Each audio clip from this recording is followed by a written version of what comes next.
pour son dévouement et pour son amabilité et de me donner la chance de parler à son assemblée. En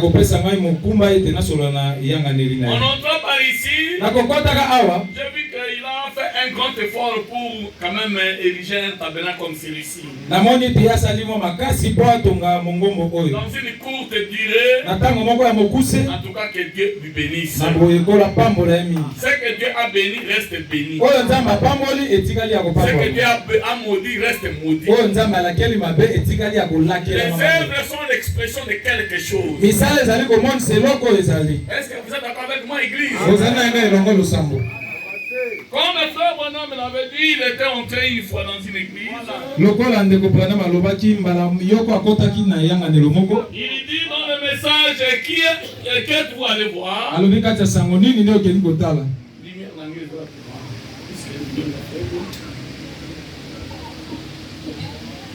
Qu'est-ce que vous allez voir? Paragraphe 1. Et quand je suis entré, il dit comme moi aussi je le fais. Quand je suis entré, j'ai considéré le petit tabernacle. Et j'ai vu que c'est joli. Il n'y a aucune excuse pour les gens d'ici dans ces quartiers. Là-bas il parle de Itika. Itika. De ne pas venir à l'église. Car l'église est là. Les gens certainement fait du bien ici de construire un bel édifice.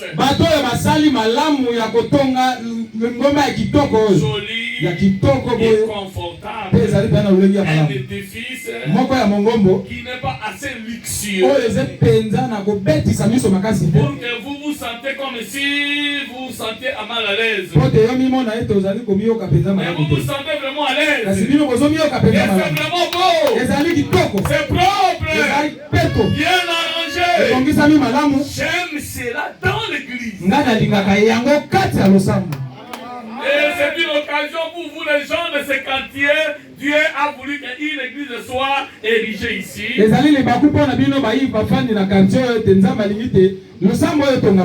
Pour que vous ayez aussi la chance de venir écouter le message de l'air. Pour ne pas dire que c'était plus loin là-bas. Mais Dieu a placé tout près de vous. Venez écouter le message. Est-ce que vous êtes d'accord avec moi, église?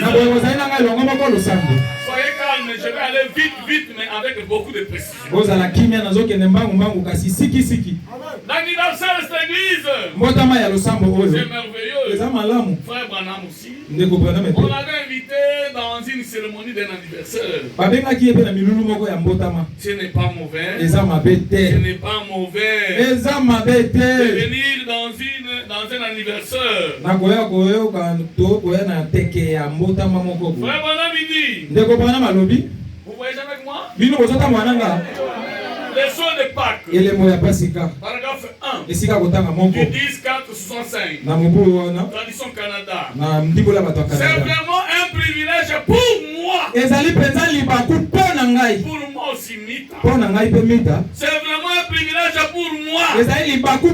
D'être ici. Là-bas c'était le matin, d'être ici cet après-midi. À cet anniversaire du chapitre des hommes d'affaires du plein d'évangile. Ici à Phoenix. Et de savoir que le Seigneur m'a accordé un petit rôle là-dessus. De faire partie de cette association fraternelle. Je saute au verset 2, paragraphe 2. Vous savez, moi aussi, je viens de passer un anniversaire. La semaine dernière. Je suis juste un peu plus vieux que ce chapitre. Et je crois qu'il a dit que 5 ans. Nandima te bango alwa ite ekokisi milemi tano. 5e année. Ezali mbula bango mitano ko sepela mbotama. Ce chapitre existe depuis 5 ans. Ouais, te moi lipingo eumeli ko lenga mbula mitano. Quelqu'un me disait. Peso ki moto moko lobi na ngai. L'autre jour quelqu'un me disait. Mokolo mosusu moko alobaki na ngai. Il disait. Alobaki. Quel âge avez-vous, frère Branham? Yo se na mbula boni mbeko Branham. Je lui ai dit. Na lobeli 26 ans. Na se na mbula tuku mbali na motoba. Ah. Il a éliminé les autres années avant de devenir Christ. Il a compté seulement les années qu'il a fait en Christ. Nous n'avons pas de temps. Donc venir aussi à un anniversaire, ce n'est pas mauvais. Branham aussi était allé dans un anniversaire. Est-ce que vous êtes d'accord avec moi? Ce sont des généralités que je commence à parler. Généralité. L'amour divin, quand j'ai mis l'invitation, on a écrit l'amour divin tabernacle.